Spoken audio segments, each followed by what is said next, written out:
Yo, peace was good. Welcome to the hip hop album review. This is part 225. The album that I would like to review today is Common's third album. Um, One Day It'll Make Sense, released in 1997. Sorry for the glare. For those, you guys should know who Common is, but for those who don't know who he is, he's an MC from Chicago. Got his start back in the early 90s. I think he was in the Unsigned Hype in the Source back in 1991, and then he put out, several albums after that. Put out his first album, Can I Borrow a Dollar, which I did a review a couple years ago. I like that album. I know a lot of people have a love-hate relationship with that album, but at that time, like, he had like a speech impediment. That's why when he said certain words, he had kind of like a high-pitched voice, so that kind of thing. But then and 2 years later, he stepped his game up. You didn't hear it. It was non-existent. It was like he reinvented himself. It was like he was like a brand new artist that just came out of nowhere. Came out with Resurrection, which I think is a 5-minute classic in my opinion. I did a review on that album. And, he put out the single, I Used to Love Her. And with that, some people in the West Coast took offense to that, particularly West Side Connection being Ice Cube, Mac 10, and Dub C or WC from the Mad Circle. And they put out a song called West Side Slaughterhouse, which was featured on Mac 10's debut album, self-titled album Mac 10, which another dope album as well. I have to do a review on that someday. But anyways, excuse me. And then so because of that song, Common, he put out a song called The Bitch in You, which he murdered Ice Cube, and Ice Cube didn't really come back after that. And then, I think the next year, they squashed the beef because they met up in Chicago with, Louis Farrakhan, and then the rest is history. They squashed the beef. But before that, the story with this album was that originally this was supposed to come out like in the fall of 1996, but because of him being a newly father, he was expecting a child at the time. So he couldn't really put out music. So he had to put a hold. He had to push the album back, the release date back, and put the album out, and then put the album out the next year. So he ended up putting this album September 30th of 1997. So that I just threw it out there. So there are 3 singles of the album. The 3 singles are Reminding of Self, which I believe was the first single. Retrospective of Life, which was the second single with Lauryn Hill, and All Night Long with Erykah Badu, which they all have videos for. Alright, so you know how I get down. I'm gonna show you guys what the album looks like. As you can see, let me turn that down. Sorry about that. You see a very young Common and his mom. I read online that this was taken back in 1980. This is when he was 8 years old. They were like a trip in Jamaica. So this is the picture, pretty dope. See the back, pretty cool. I mean, nothing too much. And then it's what the CD looks like. Kind of like a creamish color, pretty cool. Yeah, nothing much. And you got the stupid ass promo cut. I hate when they do that, but that's neither there. All right. Show you the booklet, what it looks like. Got the album cuts. Got the album credits, but then also you see like pictures of young Common like throughout his life and through his childhood, and when he grew up as a man. You see that, pretty cool. See Common right here chilling, you know what I mean. I believe that's his grandmother or his mom. You see a very young Common with his boys, you know what I mean, and I think that's his mom right there, and not sure who that is. And you see a very young Common playing basketball in the game in his room and shit. Pretty cool. Alright. Pretty dope pic right here. Yeah, pretty solid. I believe that's his pops right there, and that's his mom. Yeah, pretty cool. See Common. I believe that's Emin Slope, aka No ID. Kind of looks like him. Pretty cool. I see his mom and his grandmother next to each other. Pretty dope. Yeah, it's pretty dope, man. Kind of brings you like a different side of Common. Pretty cool. See Common like in a classroom. All right, pretty dope. Got like the pretty like an introspective thing, pretty introspective letter, kind of like bring you like what he's thinking and things like that. That's pretty cool. I like that. All right. So let me show you the producers on the album. I know it's No ID, Doug Infinite, Why Not, The Roots, and I believe that was it. Those were the producers of the album. Let me just double check. No ID, no ID.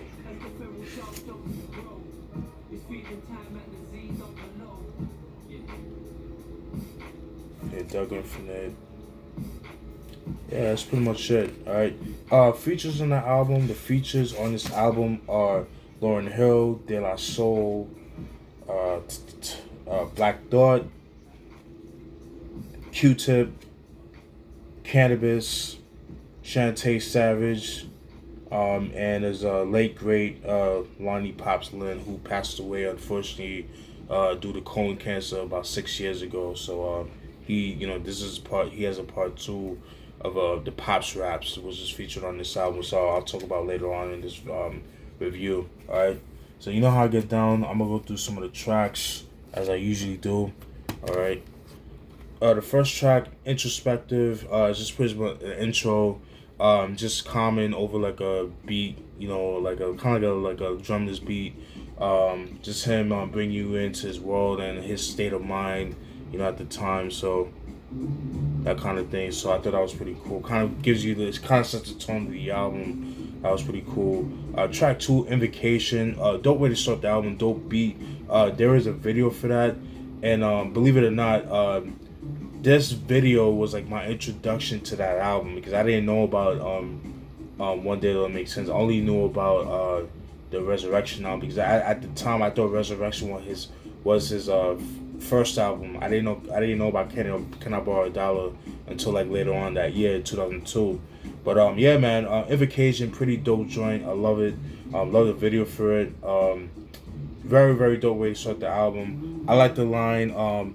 Pretty much, Invocation to me kind of feels like a continuation of the introspective track.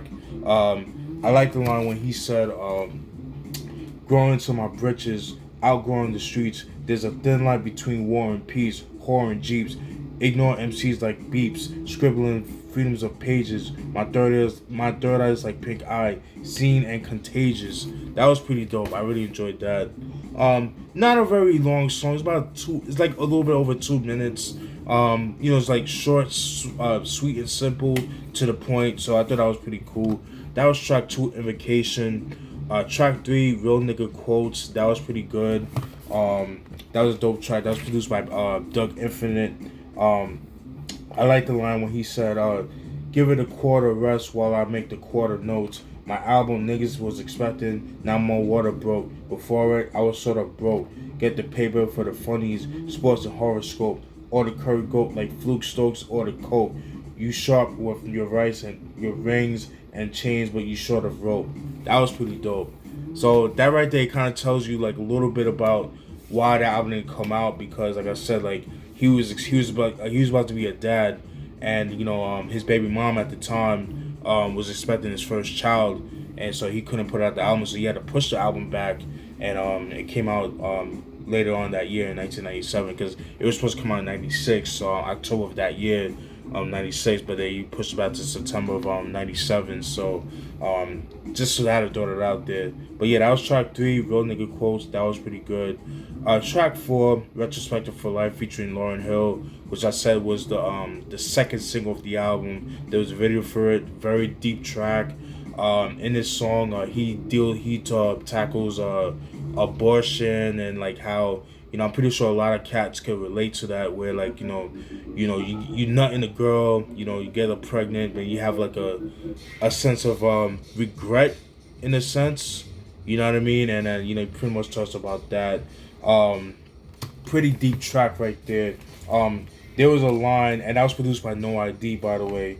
There was a line where he had a deep line where he says, "Turn this woman's womb into a tomb, but she and I agree. A seed we don't need. You would have been much more than a mouth to feed, but someone I would have fed information I read. To someone my life for you, I would have had to leave. Intent I lead to you to death."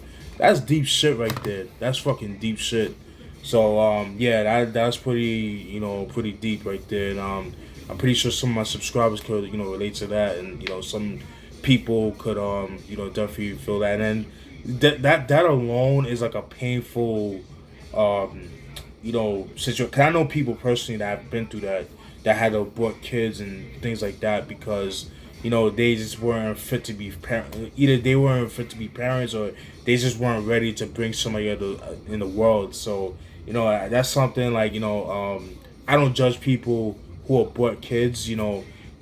There's certain reasons why people do what they do, but at the end of the day, that's the person's body. That's the woman's body. There is such thing as incest that happens a lot, unfortunately. You got the creepy relative that would rape their family members and things like that, and they end up getting pregnant and things like that. Crazy shit like that happens. So but it is what it is. But yeah, man. But yeah, that's a very touchy subject to talk about.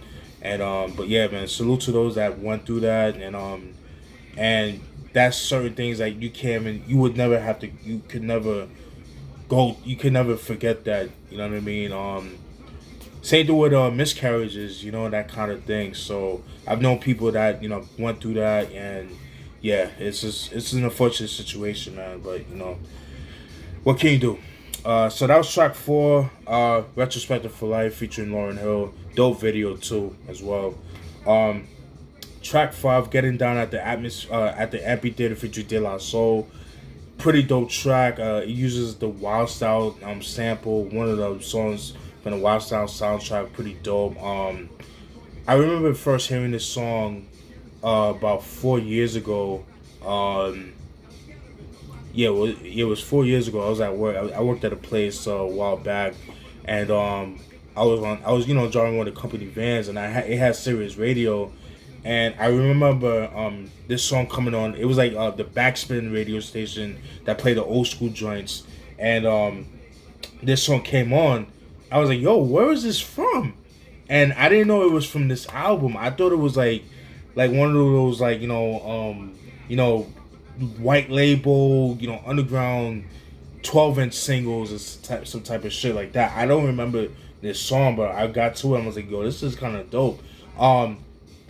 Alchemist also used this for 50 Cent for the Infamous, which I believe was on, in the what's that song? Or what's that album? I think the Chemistry Files by Alchemist. I forgot. I want to say it was the Chemistry Files, but uses the same sample. You know what I mean? But this was pretty dope. Pretty dope joint right here. Dove, Pasta News, they both did their thing. But I love the line by Common when he said, "Wanna pick out a day to smack whack niggas? I contact niggas like POs. You spit background lyrics. I rep ice flows. I rep leaf flows. Wiping your nose like nose like you need blows. Claiming it's an allergy. I react allergy to cats. Or is it how they word it? If you had to wait, it must have been some pussy you served with thoughts fermented. I wrote rhythms and words tinted. Many lip process. I'm verb centered." Yeah, he killed that shit right there. That was pretty dope. So that was track 5. Getting Down at the Amphitheater. I kind of wish that would have been a single. That should have been a single, personally. It just has that single feel to it, especially around that time. You know what I mean? So that was pretty cool. Track 6, Food for Funk. This was produced by No ID. I wasn't a fan of the beat. I feel like it was an okay beat. Wasn't the best. I feel like he could have added a little bit more. But but the lyrics definitely made up for it. I do like the line when he says, tell you ain't a player by your sweater doused with Black Feather. The crib got the gangster players, shit patent like black leather. I rap better than you or maybe him. Or but I am like a tree. Every liquor's a 10. Spilled brews and greasy fools got my car smelly. Some be hot, some be so high they believe they fly like R. Kelly, but then they fall off. Dust niggas is getting sawed off. They fall soft. My mental lift is for me to haul off. I kick ass. Yeah, he killed that shit. That was pretty dope. That was track 6, Food for Funk. That was pretty dope. Track 7, G.O.D., which is the acronym for Gaining One's Definition, featuring Cee-Lo of Goody Mob fame. That was a pretty dope track. The beat definitely is definitely reminiscent of something that could have been on the Soul Food album by Goody Mob. I could definitely see that being on that. It just has like that really mellow piano kind of like home good feel type of feel to it. That was pretty cool. In this track, they just talk about their relationship with God and things like that. Just saying that, you know, you don't have to be like over religious, you can have a relationship to yourself. So what I got from that was pretty much like, even though they were brought up in like the Christian Islamic way of things, on both parts, because I know Common, I think he was raised Muslim, and Cee-Lo was brought up Christian, if I'm not mistaken. I could be a Baptist or whatever. I could be wrong on that. Excuse me. But just saying, like, you know, you can have a relationship with God without, you know, being religious and that kind of thing. So I thought I should throw that out there. But that was a pretty dope track. That also could have been a single as well. So that was track 7, G.O.D. Getting One's Definition featuring Cee-Lo. That was pretty dope. Track 8, My City, you know, self-explanatory. And this song, it features, it was produced by Spike Rebel. It's just pretty much, he talks about, well, it's not even a common track. It was actually featuring Malik Yusuf, who is pretty much a poet from Chicago, and I believe he was actually under Good Music, Kanye West's record label at the time, because Common at that time was under that too. But that was like not until like years later. That was pretty much, you know, he's pretty much talking about how it is growing up in the south side of Chicago and things like that, like what niggas went through, things like that. So I thought that was pretty cool. So that was track 8, My City. Like I said, it's not a Common's not rapping on this. Malik Yusuf is he's doing like a slam poetry of Southside Chicago and how it is growing up at that time in the 80s and 90s. So throw it out there. Pretty cool, pretty decent track. Track 9, Hungry. Pretty dope track. Another joint that was kind of like a single, but not really, but it does have a video for it. Braggadocio track, very dope track. That was produced by No ID. I like the line when he said, players is getting traded, I drop a gem on them, whose style is jaded, my juice is graded, shit is so banging, niggas say it's gang related. So that right there, that was a shot towards Tupac. You know what I'm saying? That was a little jab towards Tupac. And you know, you mentioned Mobb Deep, you know, with drop a gem on them, but that was more of a shot towards Tupac, in my personal opinion. Alright, so that was, and then another line I do like when he said, my reason to rhyme applies to season and time, season the mind and body, region divine. I'm in mom's cookhouse, I'm leaving the swine, velvet vegetarian, squash beef for Ice Cube, coming his rap life nude. Now I'm fully clothed with flows. You tricks can't hide behind expensive cars and clothes.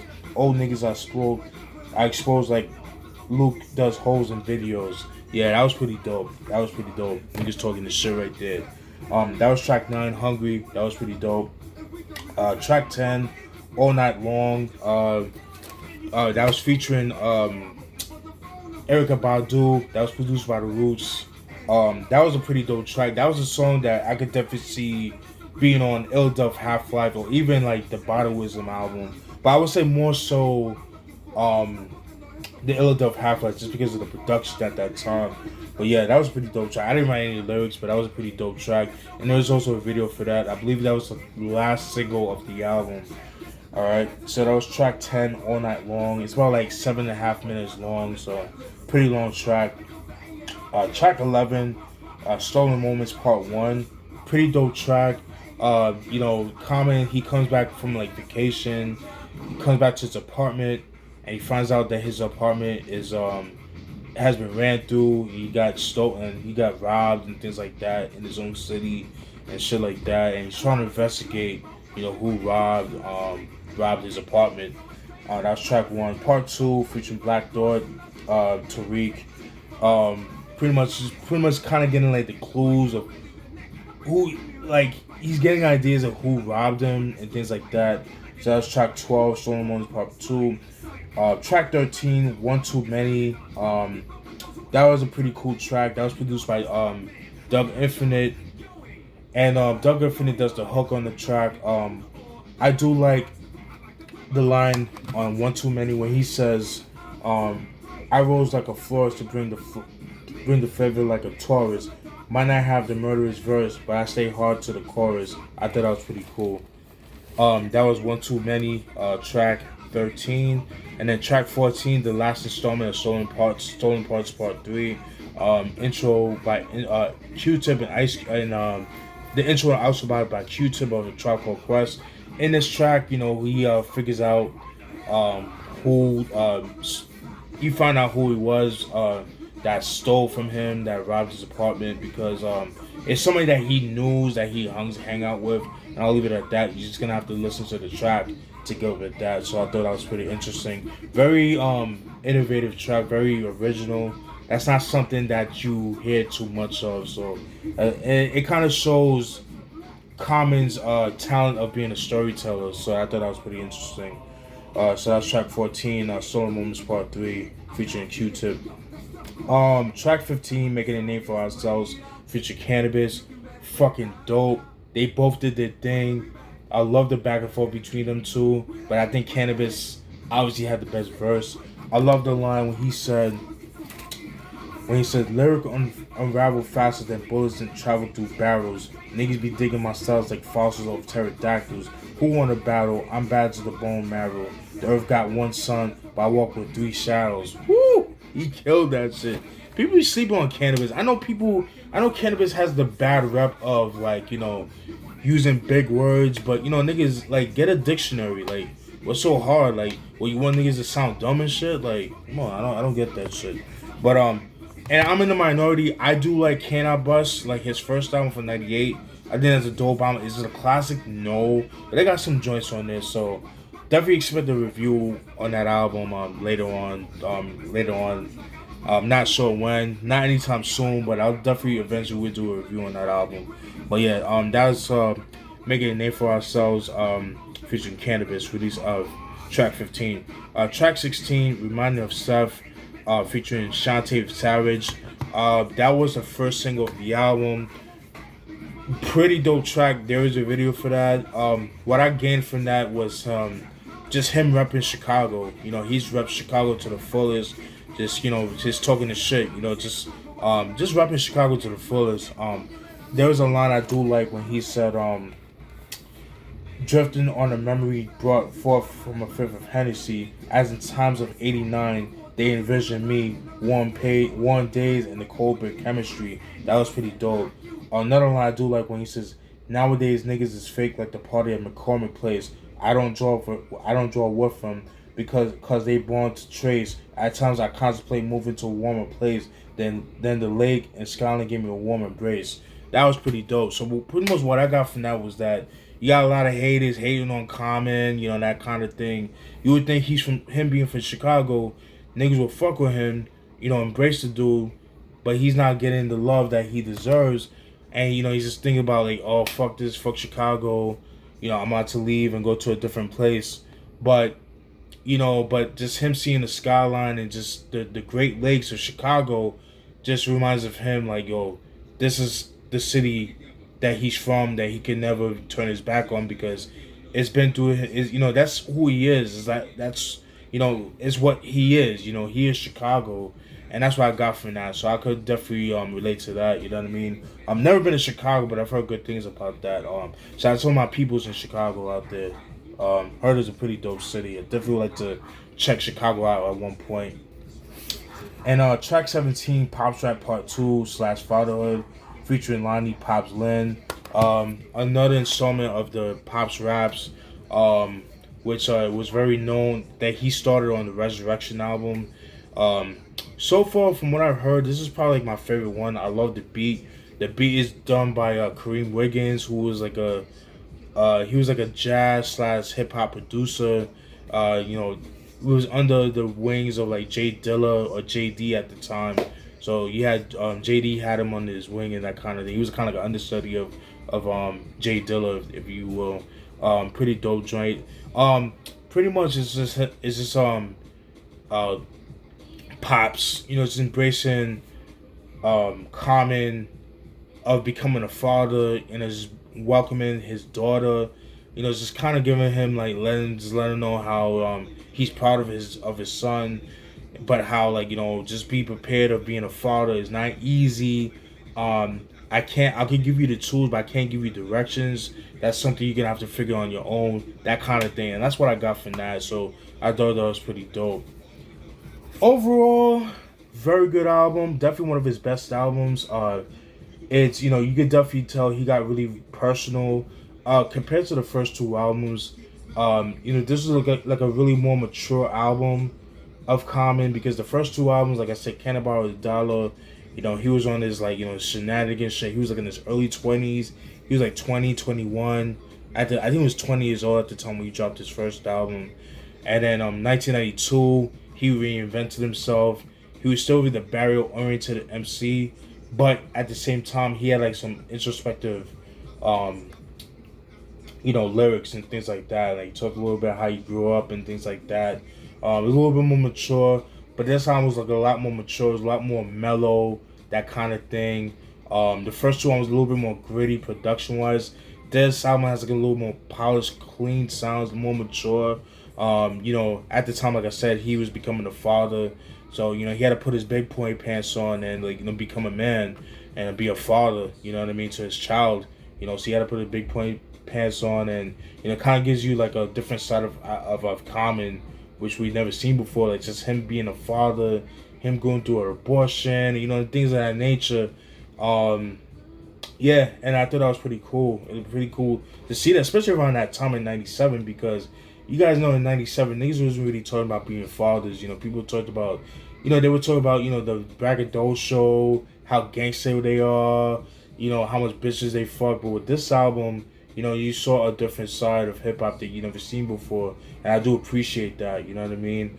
Unfortunately, this album is out of print. It's a little bit hard to find, even back in the day, because it wasn't an album that I would try to look for, because I didn't really know about this album until like a little bit years later. Because my introduction to Common was actually the song "The Light" from the Like Water for Chocolate, which I have to do a review on eventually. That was my introduction from 2000, and but yeah, man. Even before this was like a hard to find album. Like it's not an album that you would see like regularly like that in the shows, you know. But, excuse me, but luckily I found it used on FYE a couple years ago.